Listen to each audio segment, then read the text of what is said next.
We are obviously, as we speak, the entire region is facing a serious threat to its peace and stability owing to the politically motivated and highly provocative environment being created by India in the wake of Pahalgam attack in the Indian illegally occupied Jammu and Kashmir. The purpose of this interaction is to brief you about these developments and to share Pakistan's concerns at the highly irresponsible and destabilizing Indian actions and statements.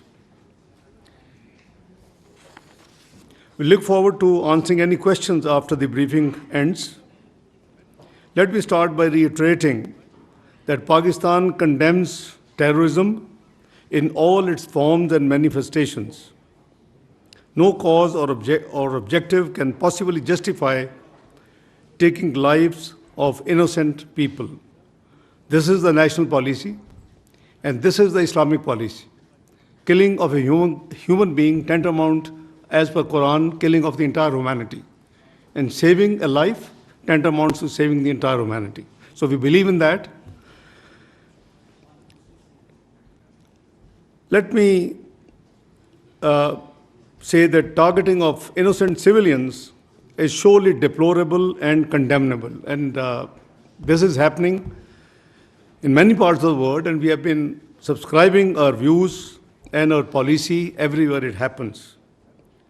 We are concerned over the loss of lives during the Pahalgam attack.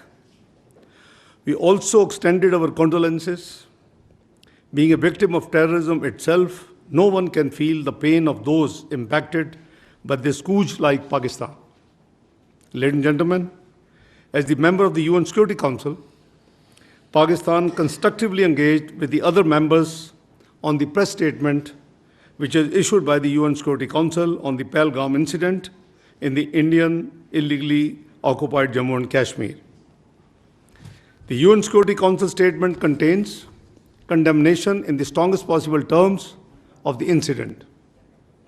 On the other hand, it is India that glorifies and even celebrates its assassination campaign and sponsoring of terrorism in Pakistan and other countries. No other country has sacrificed as much as Pakistan, nor suffered so much due to terrorism. More than 80,000 lives have been sacrificed. Economic losses of about over $150 billion have been incurred. And in totality, the economic and the indirect losses add up to close to $500 billion. We have been working closely with the international community to address this common threat. Since 22nd of April, Foreign Office has been actively involved and in interacting with the international community. At least a dozen foreign ministers, deputy prime ministers, and the Prime Minister, I have been in touch and have discussed and explained the situation. And I'm sure, you being from the media must be already up to date, because MOFA as a policy, after each interaction with any dignitary, we make a very brief statement as to that interaction. The countless sacrifices made by our valiant law enforcement agencies as well as common citizens have helped address the threat of terrorism and contributed towards regional and international peace and stability. In fact, Pakistan has been a victim of terrorism that is planned, orchestrated, and sponsored by India. In this backdrop, it is preposterous to even suggest any kind of association of Pakistan with this incident. The hype that is created on each and every incident in India seems to be deliberate and choreographed. It is unfortunate that India continues to weaponize unsubstantiated accusations and allegations as part of its disinformation strategy for narrow political ends. This is not the first time that India has resorted to such tactics. They have done it before and they have resorted again to the same what they did in Pulwama incident and earlier ones. In fact, this has now become a very familiar template aimed at diverting attention from India's inability to suppress the inalienable right of the Kashmiris to self-determination, its security failures in illegally Indian-occupied Jammu and Kashmir, as well as its decades-long state terrorism and oppression. To distract the international community's attention from the horrors of what's happening in the Indian illegally held Kashmir, India deliberately raises tensions with Pakistan. A durable solution for India lies in focusing on its internal problems instead of raising fingers on other countries. India has been deploying the allegations of terrorism to achieve a strategic objective for long. India has a history of using the excuse of terrorism for introducing draconian laws to suppress the innocent Kashmiris in the Indian illegally occupied Jammu and Kashmir and to defy the UN Security Council resolutions, bilateral agreements, and international law. A case in point being India's illegal and unilateral actions of 5th of August 2019 reminds us of the blatant violation of the relevant UN Security Council resolutions and the 4th Geneva Convention, as well as India's own commitments.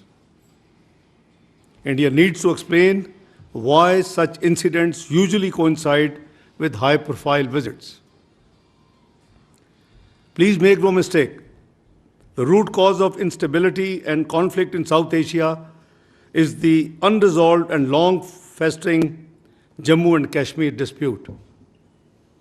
India's illegal occupation of the Indian illegally occupied Jammu and Kashmir in stark violation of the UN Security Council resolutions and grave violations of the human rights must remain a matter of grave concern for the international community.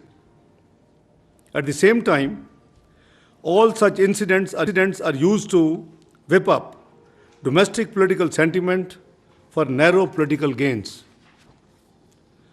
We remain extremely concerned at the very vitriolic, highly inflammatory, and blatantly Islamophobic narrative being directed against the Kashmiris and the Indian Muslims. Indian media and political leaders are directing a similar discourse against Pakistan. This highly irresponsible ploy for narrow objective gains is dragging the entire region towards extreme instability. India made allegations against Pakistan after the Pahalgam attack without an iota of evidence and with such dramatic speed. Pakistan has nothing to do with it, and we have said so right from the beginning, and I repeat, Pakistan has nothing to do with Pahalgam incident, period. We demand an independent and transparent probe by neutral investigators as announced by the Prime Minister of Pakistan, Muhammad Shahbaz Sharif. Any TORs in this regard should be credible and mutually agreed. Pakistan has neither any connection to it, as I explained, nor is the potential beneficiary. At a time when Pakistan economy is stabilizing and we are making significant progress against terrorism, we need to question why this situation is being created by India all of a sudden and what is the motivation behind it. The actions that India has announced after its Cabinet Committee on Security are illegal and highly irresponsible. Holding in abeyance of the Indus Waters Treaty is unilateral and illegal. There are no such provisions in the treaty. It cannot be amended without consensus. It cannot be terminated without consensus.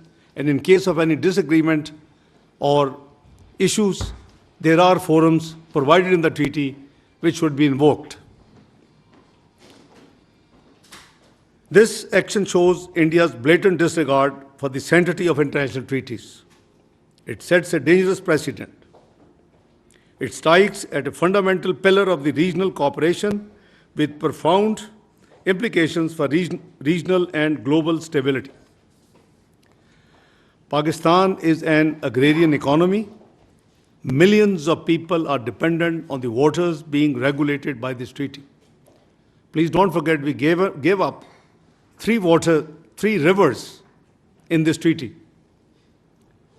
And I hardly can find a water distribution treaty in the world whereby a part of dealing with the distribution of water, the rivers could have only also been given up. I can't find.